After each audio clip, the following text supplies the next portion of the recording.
গত 23টা বছর আয়েশা আমি কি কষ্ট না করেছি। গত 23টা বছর আমি তায়েফের পাথরের আঘাতে আমার পিঠটা চালনির মতো ছিদ্র হয়ে গেছে। আয়েশা দেখো, আমি পেটে পাথর বাঁধছি, আমার ঘরে 3 মাস চুলায় আগুন জ্বলে নাই, আমি দান শহীদ করেছি, আমার কনুইয়ের মধ্যে লোহার কড়া ঢুকে গেছে, আমার কত সাহাবীর তাজা রক্ত শাহাদাতের খুন আমি নিজ চোখে দেখছি। আয়েশা, এই সব কিছুর বিনিময়ে আমার স্বপ্ন ছিল আমার উম্মত 5 ওয়াক্ত নামাজ মসজিদ ভরে জামাতে পড়বে। আজ ফজরের নামাজে আমি তা দেখলাম, আমার উম্মত 100 উপস্থিত।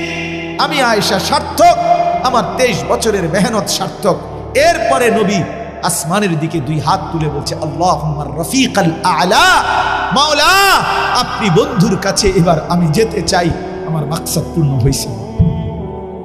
তাই সেদিন নবীজি জোহরের নামাজের আগে সূর্য পশ্চিম দিকে হেলে যাওয়ার সময় আল্লাহ রাসূল ইন্তেকাল করছে। নবী উম্মতকে শেষ দেখছে ফজরের নামাজ। কোন নামাজ দোস্ত বলেন? শেষ দেখে গেছে, শেষ হাসি, মুচকি হাসি দিছিলেন ফজরে দেখে। ফজরের নামাজ কেন পড়বেন না নামাজ? কিসের কাছে হেরে গেলেন? ফজরের ওয়াক্ত দোকান খোলার টাইম না, ফজরের ওয়াক্ত অফিসের টাইম না, ফজর ওয়াক্ত চাকরির টাইম না, ফজরের ওয়াক্ত কোন কর্মের সময় না, শুধুমাত্র একটা ঘুম, এর দূরের কাছে আপনি হেরে গেলেন। আমার বাপ, আমার ভাই, বাহিরের কেউ না বুঝুক, আপনারা তো বসছেন, আপনারা বলেন কিসের কাছে হেরে গেলেন? বলেন না, আমারে বলেন। ছেলেরা বলো না, ভাইয়া তুমি শক্ত, সামর্থ্য, তাগড়া, জওয়ান, 60 বছরের চাচা যদি উঠতে পারে, তুমি বন্ধু পারবা না কেন? তোমার আবার রাত কি, তোমার আবার দিন কি? জওয়ান তো জওয়ানই। নওজোয়ান চাইলে তো পাহাড় কাইটা সমান করতে পারে, নওজোয়ান চাইলে তো আটলান্টিক মহাসাগর মাটি দিয়ে পুরা এলাইতে পারে। যুবক চাইলে সব পারে। জওয়ানই তো আল্লাহ এই জন্যই দিছে কুওয়াতান। কোরআনে আছে যৌবনকে আল্লাহ বলছে শক্তি, ছোট্টবেলাকে আল্লাহ বলছে দুফান, দুফুন দুর্বলতা, বৃদ্ধকালকেও আল্লাহ বলছে দুফাম শাইবা, বুড়াকালটাও দুর্বল। শক্তি কুওয়াত, শক্তি শুধুই যৌবন, শক্তি শুধুই কি যৌবন। রাসূলুল্লাহর একজন সাহাবীর নাম ছিল যায়েদ ইবনে সাবিত। কি নাম কন্ত? আবার কন।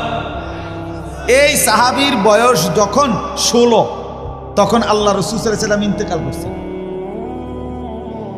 তো নবীজির জামানায় যারা কোরআন শরীফ লিখতেন নবীজির নির্দেশে, কাতেবে ওয়াহি বলতো, এর মধ্যে 1 নম্বর ছিলেন এই মিয়া, এই ছোট মিয়া। 1 নম্বর কাতেবে ওয়াহি, ওয়াহি লেখক, কোরআন লেখক রাসূলের জামানায় ছিলেন এই ছোট মিয়া, এই যায়েদ ইবনে সাবিত রাদিয়াল্লাহু তাআলা আনহু। তো নবীজির ইন্তেকালের পরে প্রথম খলিফা হইছেন কে? কথা কন। সিদ্দিক রাদিয়াল্লাহু তাআলা আনহু। এই তিনি, ওনার আমলে একটা যুদ্ধ হয়েছিল ভণ্ড এক নবীর বিরুদ্ধে, মুসাইলামাতুল কাজ্জাব। ওই যুদ্ধে রাসূলুল্লাহ সাল্লাল্লাহু আলাইহি ওয়াসাল্লামের প্রায় 400-র চাইতে বেশি হাফেজে কোরআন সাহাবী শাহাদাত বরণ করছে। ফলে সাহাবায়ে কেরাম মাশওয়ারা করে সিদ্ধান্ত নিছে, হাফেজে কোরআন যেভাবে শহীদ হইছে, ভবিষ্যতে কোরআনুল কারীম পূর্ণ একসাথে পুরা কোরআন লিপিবদ্ধ না করাইলে পরবর্তী সংরক্ষণ কষ্ট হইয়া যাবে। সর্বসম্মতিক্রমে সিদ্ধান্ত হইছে কোরআনুল কারীম পুরাটা একসাথ করবে। মানে এর আগে নবীজির জামানায় লেখা আছে, কিন্তু আলগা আলগা। ওনার কাছে 10 আয়াত, ওনার কাছে 1 সূরা, ওনার কাছে 2 আয়াত, ওনার কাছে 4 আয়াত, এরকম বুঝছেন নি? একসাথে কারো কাছে নাই নবীজির জামানায়। এই আবু বকর সিদ্দিক প্রথম উদ্যোগ নিলেন ওনার খেলাফত আমলে, যার কাছে যা আছে সব সংগ্রহ করবে। 1 আয়াত 10 জনের কাছে থাকুক, সবটি লইব, সব একত্র করে যাচাই বাছাই করে পুরা 30 পারার ধারাবাহিকতা একসাথ করবে। কাজটা কি এমনি 10 টাকার বুট কিনুন খামখেয়ালি? এই 1.25 লাখ সাহাবীর প্রত্যেকের থেকে সংগ্রহ করা, এগুলোর যাচাই বাছাই করা, এগুলোর ধারাবাহিকতা ঠিক করা বিশাল কাম না? কথা বলেন না? এনে কামটা করবে কে? এটার মানে হেড অফ দ্য ডিপার্টমেন্ট, প্রধান কে হবে?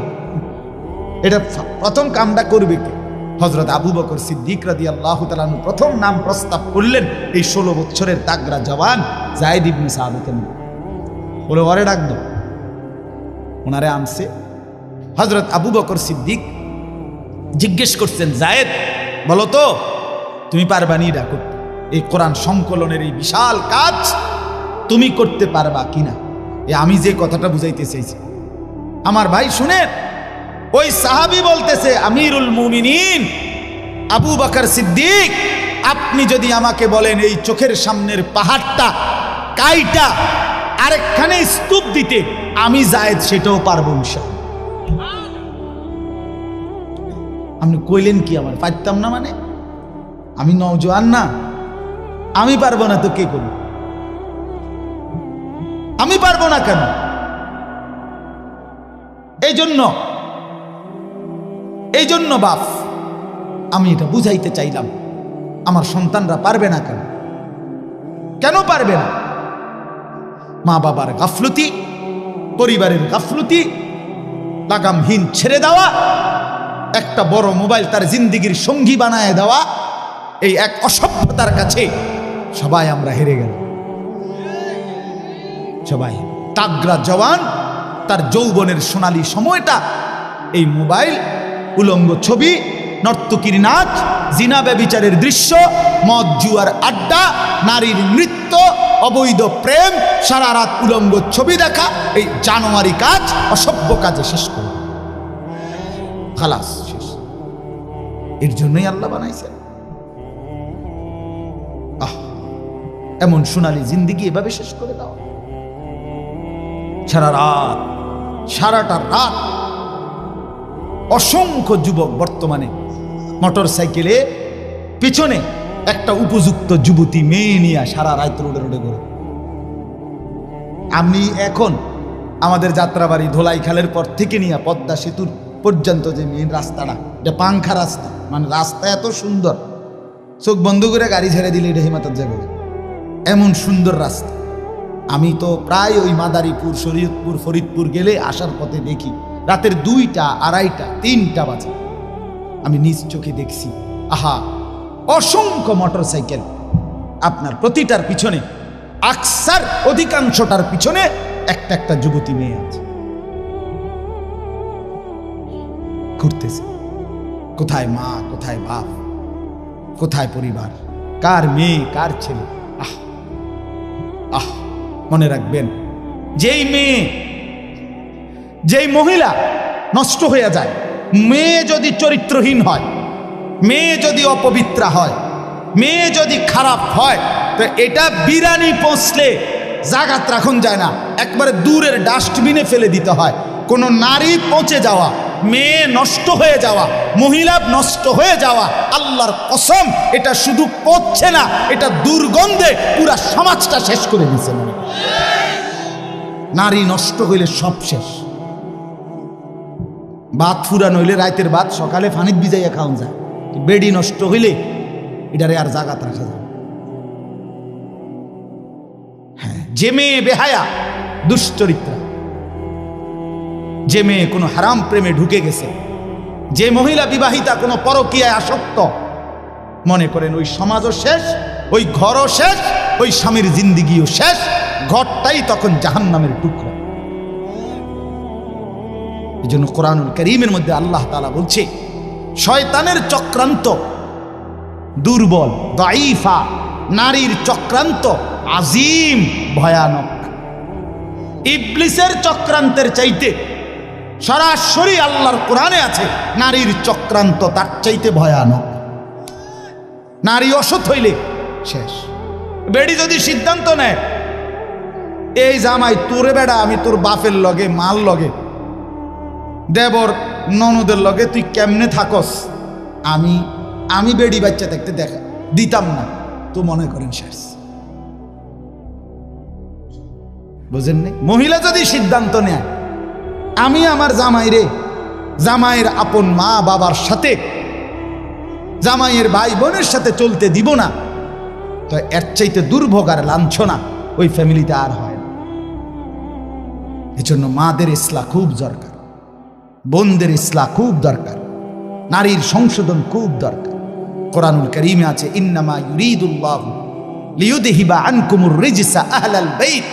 আল্লাহ বলে নারী তোমাকে আমি বললাম মুসলিম নারী, ওয়াকারনা ফি বুয়ুতিকুন্না, তুমি ঘরে অবস্থান করো, ওয়ালা তাবাররাজনা তাবাররুজাল জাহিলিয়াতিল উলা, তুমি বেপর্দা বাহিরে ভিন নারী, অসভ্য নারী, জাহেল মূর্খ নারীদের মতো বের হইও না।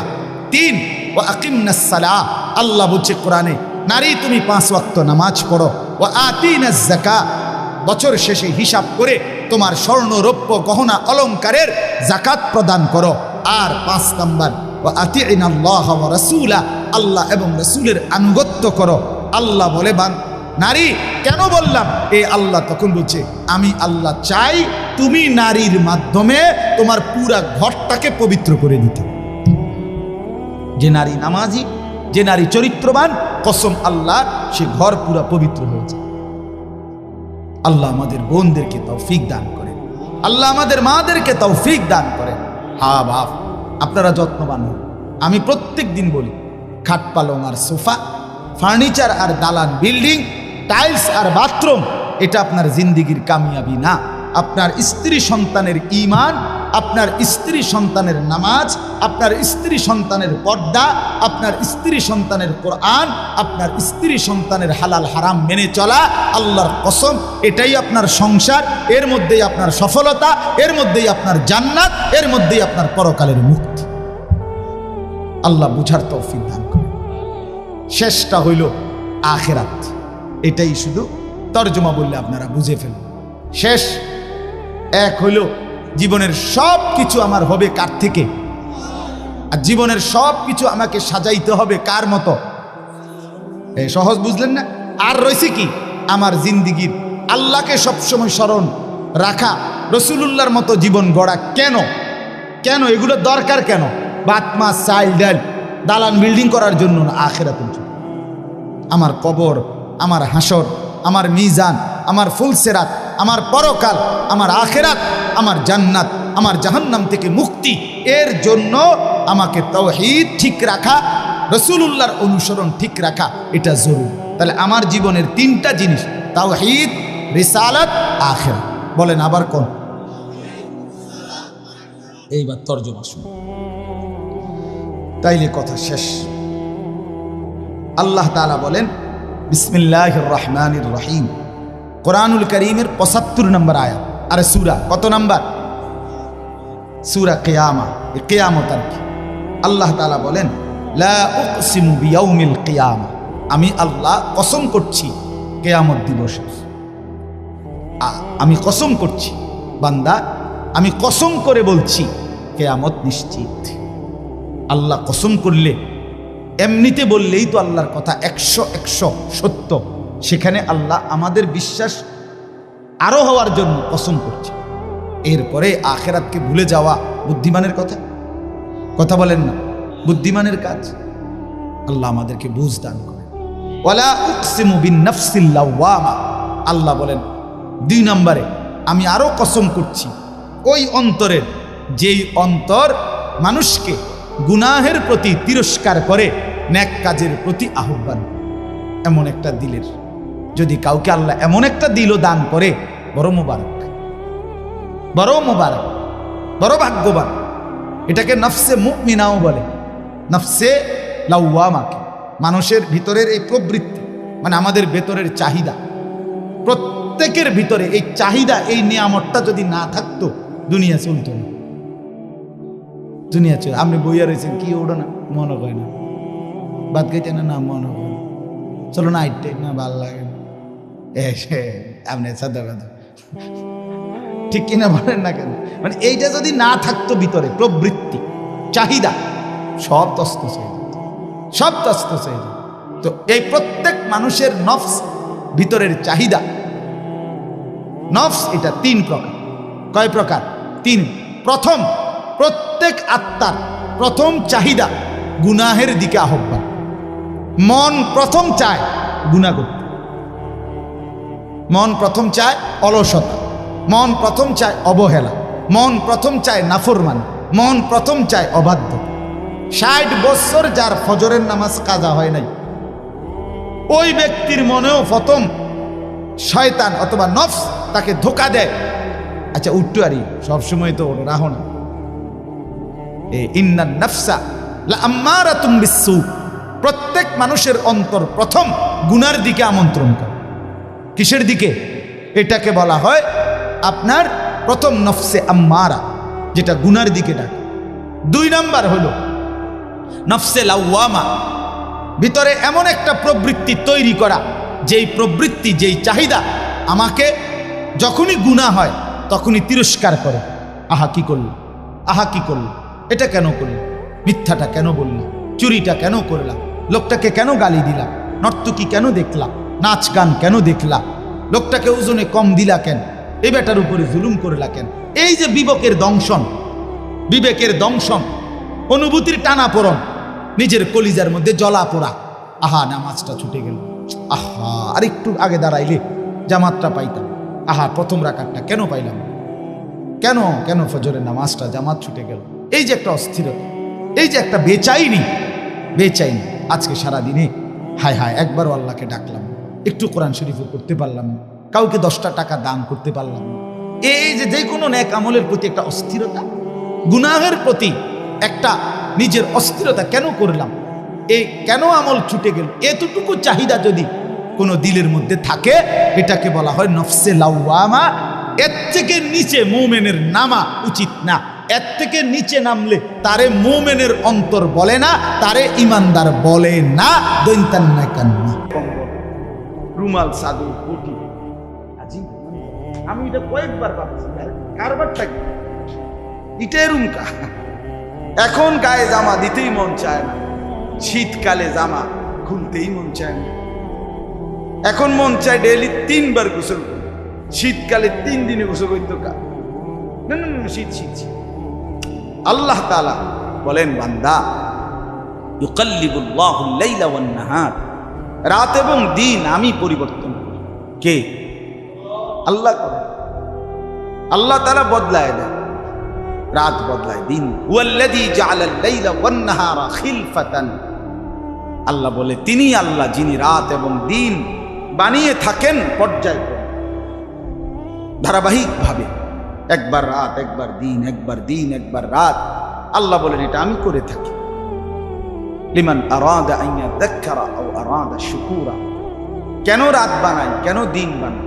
হায় নাফরমান বান্দা, নাফরমানির জন্য নয়, বরং আমাকে স্মরণ করতে চায় যারা, আমার শুকর আদায় করতে চায় যারা, তাদের জন্য আমি রাত বানাই, দিন বানাই। কোনো চোর ডাকাত, মদখোর, নেশাখোর, জেনাখোর সারা রাত উলঙ্গ ছবি দেখে, নর্তকীর নাচ দেখে, জেনা করে, ব্যভিচার করে, অসৎ বন্ধুদের আড্ডায় সময় কাটায়, নারীর সাথে অবৈধ সম্পর্ক করে, ফজরের নামাজ না পড়ে জন্তু জানোয়ার হাইওয়ানের মতো পড়ে থাকে। এই সমস্ত জানোয়ারদের জন্য আল্লাহ তাআলা রাত এবং দিন আনেন না।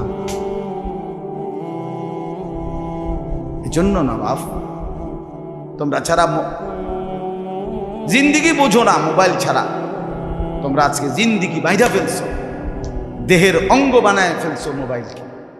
হায় ছেলেরা, হায় মুসলমান, জীবনটাকে একদম বেঁধে দিছে মোবাইল। হাসি, কান্না, আনন্দ, অনুভূতি, আবেগ, বুদ্ধি, বিবেচনা, ভাব,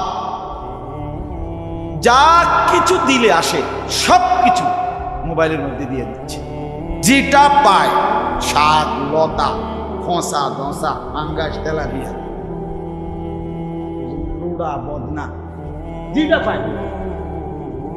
আগে বলতো পশু পাখি না জানিতে আগে জানে মা। আগে গ্রাম দেশে কইতো আর কি, যে বিপদ আপদ হইলে পশু পাখি না জানিতে আগে জানে কি, মার দেয় কলজাত কি হয়ে যায়, খবর হইয়া যায়, মা ছটফট শুরু করে। আর এখন পশু পাখি না জানিতে আগে জানে ফেসবুকের আব্বা, ইউটিউবের আব্বা, তার বাপে আগে জানে। তার খ্রিস্টান বেঈমান, তার বেঈমান তার বন্ধু, খ্রিস্টান তার বন্ধু, ইহুদি তার বন্ধু। এজন্য সে সবার আগে সব কিছুর আপডেট জানাইতে চেষ্টা করে ফেসবুকে, ইউটিউব। যাও আগে সবাই পৃথিবী আগে ওগরে জানাও, মানুষ জানলে জানছে না জানে, আগে ফেসবুকে দিয়ে আগে ইউটিউবে দাও, সব কিছু, সব যার যা কাজ করবার আগে 18 পৃষ্ঠা প্ল্যান প্রোগ্রাম দিয়ে দিছে। উড়ে লাইতেছি, আপনারা দোয়া করবেন। যাচ্ছি, গাড়িতে উঠতেছি, দরজা খুলিতেছি, সিটে বসিতেছি, হ্যাঁ, মাম পানি খাইতেছি, তারপরে দিয়া আপনার জানালা একটু খুলেছি, ঠান্ডা বাতাস লেগেছে। বাহ, প্রত্যেক মিনিট মিনিট আলাদা আলাদা আলাদা আলাদা জানা। আপনি জানালা খুললে তো বাতাস আইব, এটা আবার কম লাগেনি। এটা একবারে ফেসবুকে দেওয়ানের কি আছে, গ্যাস লইতে আছে, তেল লইতে আছে, তো মানুষে কি ফানি নি লয় গাড়ি, কথা বলেন বাহি মানুষে কি গাড়ি ফানি লয়, তো আপনি গ্যাস লইছি একেবারে মোবাইলে দিতে। পাগলামিরও তো একটা সীমা থাকা উচিত, আবেগেরও তো একটা সীমা থাকা উচিত। এটা কি আবেগ, লুঙ্গি খুলে লাউন, হাফ প্যান্ট খুলে লাউন, কি তাই, যে কি ধরনের কথা। আল্লাহ আমাদেরকে মাফ করে দেন। চলেন বাপ, এই জন্য বললাম আল্লাহকে ভুলে যাওয়া, আল্লাহকে ছেড়ে দেওয়া, আখিরাতকে ভুলে যাওয়া কোনোভাবেই বুদ্ধিমানের কাজ, কোনোভাবেই বুদ্ধিমানের কাজ। কোরআনুল কারীমের মধ্যে আল্লাহ তাআলা বারবার আমাদেরকে চেনাইছেন, বুঝাইছেন। তো বলতেছিলাম ওই কথাটা, যে হতাশ না হওয়া, কি না হওয়া, হতাশ না, চেষ্টা করতে থাকা। বাবা মা, ভাই বোন, বন্ধু স্বজন, যার দিলে আল্লাহর মহব্বত আছে, আখিরাতের ফিকির আছে, আপনি অন্যকে বলার চেষ্টা করেন। মৌলানা সাহেব বলতেছিলেন, তো সময়ের কারণে আবেগ তো ছিল অনেক ওনার, কিন্তু তাড়াহুড়া করে বলতে পারলেন না আপনাদের কাছে। আমিও দুঃখিত, আসলে বলতে চাচ্ছিলেন আপনাদের কাছে কথাটা। আল্লাহর কথা ফেরি করা, আল্লাহর কথা বলতে পারা, আল্লাহর কথা বলা, সবাই বলা উচিত। জনপ্রিয়তা এগুলো ধোঁকা। কারো আজকে হয়তো 100 জন বেশি শুনবে, কারোটা হয়তো কম শুনবে, কম লোকে, এটা কোনো দোষের কিছু না। কথা বুঝছেন না? এটা কিছুই না। আমি একজনকেই বলতে পারছি, এটাই সৌভাগ্য। আমি 2 জনকেই বলতে পারছি, এটাই সৌভাগ্য। আমি বড় বক্তা না, আমার খুব জনপ্রিয়তা হয় নাই, আমারে মানুষ ব্যাপক চিনে না, না, এ তো ধোঁকা, এই তো ধোঁকা। এটা তো কোনো বিষয় না। সবাই চিনছে, আল্লাহ চিনলো না, তো কি হলো? সবাই খুব কদর করলো, আল্লাহ পাক বলল আমি নিলাম না, তো কি হলো? একেবারে 1 লাখ লোক আমারে আলগি দিয়া, মনে করেন 4 রাস্তার মাথাত নিয়ে হঠাৎ দিয়েছে, যে হুজুর আপনার সম্মানের কারণে অতিরিক্ত ইজ্জত দিতে গিয়া 1 রোডের উপরে ছাড়িয়ে দিই, কেমন 4 রোডের মাথা, আপনি যেদিকে মনে করেন সেদিকে যান, আপনার 4 রাস্তার মাথা থুতাই দিলাম, বেশি সম্মান দিলাম আপনার। তা আল্লাহ তাআলা বললেন, আনিস আমি নিলাম না, তো কি হবে? কি হবে এটা? আল্লাহ আমাদেরকে মাফ করে দেন। এই জন্য আলহামদুলিল্লাহ, যে কয়জন ওলামায়ে কেরাম আছেন, মসজিদের ইমাম আছেন, বলতে থাকবেন, খুব বলেন, খুব বলেন, খুব বলেন। বাপ, উম্মতের ফেরানোর ফিকির, মানুষগুলোকে কে ফিরাবে, নওজোয়ান ছেলেদেরকে কে ফিরাবে? ছেলেরা পাগল হয়ে গেছে শাহওয়াতের কাছে, মুসলমানের ছেলে মেয়ে পাগল হয়ে গেছে শুধু এই লজ্জাস্থান বলতে একটা জিনিস, এইটার মাতলামিতে, মানে এইটার শাহওয়াতে কুত্তার মতো হয়ে গেছে, কুত্তার মতো পাগল হয়ে গেছে। সোজা এক কথা, সারা দিন নাই রাত নাই, শুধু নারী, জিনা, ব্যভিচারের দৃশ্য, উলঙ্গ দৃশ্য। কোথায় কোনো মেয়ে আছে কিনা, কোনো দিকে হাঁটতেছে কিনা, জমজমাট পার্কগুলো, রেস্তোরাঁ, রাস্তায় রাস্তায় ক্যাফে, বিভিন্ন গ্রামে গঞ্জে চলতে ফিরতে এখন লাল নীল বাত্তিওয়ালা ছোট ছোট মিনি রেস্তোরাঁ, পার্ক, চাইনিজ, বিভিন্ন কিছু। মানে মূল বিষয় হলো নারী পুরুষের অবাধ মেলামেশার জন্য ব্যবস্থা, ছেলে মেয়েদের যৌন লিপ্সা, অবৈধ কামনা বাসনা, শাহওয়াত চরিতার্থ করার চেষ্টা, আর কিছু। মানে সবাই মিলে শাহওয়াতের হাতে বন্দী হয়ে গেছে, জিনের মতো। জিনে ধরে লাইছে মনে হচ্ছে। জীবনের একটাই আকাঙ্ক্ষা, মনের অবৈধ কামনা, লজ্জাস্থানের চাহিদা, যৌন চাহিদা, শাহওয়াত, আব্দুস শাহওয়াত, শাহওয়াতের গোলাম।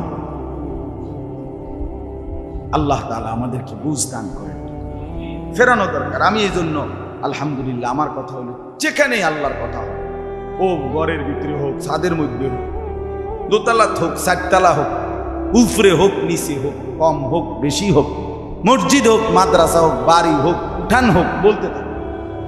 আমি সেদিনও বলছি, কতক্ষণ দফাদফি করে খবর যাবে, ফেরেস্তা বাহিরা মিলে কি হইছে না হইছে, কদ্দুর কি যা কইছি না কইছি, ফেরেস্তা গইনা লইল। আগে কতক্ষণ উড়াউড়ি করে কবরে যাইব, এমনিও যাবো কবরে, আমিও জানি, আপনারাও জানেন।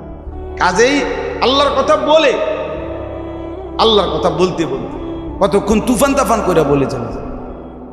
থামাথামির সুযোগ নেই, থামার সুযোগ, থামলেও হায়াত শেষ, না থামলো শরীরের খুব যত্ন নিল মরে যাবে, তেমন বেশি যত্ন না নিলেও মরে যাবে। এই এমনি এমনি যাইবে গাই সব, এমনি একের খুব কেয়ারফুল লোকেরও দেখছি, খুব সতর্ক ছিল, সচেতন ছিল। অতিরিক্ত সচেতনতার কারণে সব কিছু গুন্না গুন্না মাইপা মাইপা খাইছে। উনিও এই কোনো 300 বছর হায়াত পায় নাই, পাইছিনি কথা। 70, 80, 60-এর ভিতরে আস্তে মরিয়া সোজা হয়ে গেছে। এত সতর্ক ব্যক্তি আমনে আমনে কা মরে, আমরার মতো আঙ্গাল কাঙ্গালে না মরিয়া যাবো, বেকুব ধরনের যারা আমরা, আমাদের মতো এত সতর্ক, এত সচেতন। এই জন্য আল্লাহর কথা বলেন, আল্লাহর কথা বলেন, আল্লাহর কথা বলেন, বলার কোন সুযোগ হাতছাড়া করবেন। আমি এবছর উমরার সফরে গেছি, আমার শায়েখ আরিফ বিল্লাহ হাকিমুন নফস আল্লামা মুফতি মুশতাকুন নবী সাহেব হজরতের সাথে আমারে হজে যাওয়ার জন্য একজন আলেম, একটা গ্রুপ, ওনাদের আমার শায়েখের খুব মহব্বত, ওনারা খুব হজরতের কাছে আবদার করছে। ওনাদের সাথীরা 50-60 জন মানুষ ওই কাফেলায় হজে যাবে। তো ওনাদের যিনি মুআল্লিম, উনি খুব আবদার করছে, মহব্বত করেই বলছেন, আন্তরিকতার কারণে হজরতের কাছে, আমার শায়েখের কাছে, যে হুজুর আশরাফি হুজুরের যদি আমগোর লগে দেন, আমরার একটু ফায়দা হবে, উপকার। তা আমি বললাম, হুজুর আমি তো আগামী বছর আমার বিবির সাথে, বিবিকে সাথে নিয়ে 25 সালে হজে যাওয়ার ইচ্ছা আমার। এই বছর 24 সালে না গেলে ভালো আছে, আমি তো আগামী বছর যাইতে হবে ইনশাআল্লাহ, উমরায় তো গেলাম। হুজুরে বলছে, মৌলানা, 50-60 জন মানুষকে হজ্জের এই সিজনে সেবা দেওয়া, দিনের কিছু রাহবারি করা, এটাকে খেদমত মনে করেন, এটাকে একটা কাজ মনে করেন। তাই যাবো, তাই ঠিক আছে, আপনি বলছেন তো যাব, আলহামদুলিল্লাহ। তো আমার আগামী 5 তারিখ আল্লাহর দয়ায় হজ্জের ফ্লাইট। এতেকাফের মধ্যে রমজানের শেষ 10 দিন, 12 রমজান উমরা থেকে আসছি, আবার 20 রমজান এতেকাফে ঢুকছি। এতেকাফ চলাকালীন একদিন রাতে, আপনার 1টা-1:30 বাজে রাত্রে, মসজিদে আল্লাহর ঘরে এতেকাফে রমজানে শেষ দশকে হুজুরে আমার একদিন বলতে, মৌলানা আমার খুব দিল চাচ্ছে, আমারে কইতেছে, শায়েখের সাথেই আমি এতেকাফ করি আজকে 11 বছর। তো এই বছরও আলহামদুলিল্লাহ আমাদের প্রায় 1200-1300 লোক এতেকাফ আমাদের সাথে করছে। ওই যে আসেন আমার মাদ্রাসার শিক্ষক, তো আপনাদেরই এলাকার। তো হুজুরে আমারে বলতে, না আমার দিল চাচ্ছে, যেহেতু উমরায় গেলেন, আল্লাহ চাহে তো হজে যাবে,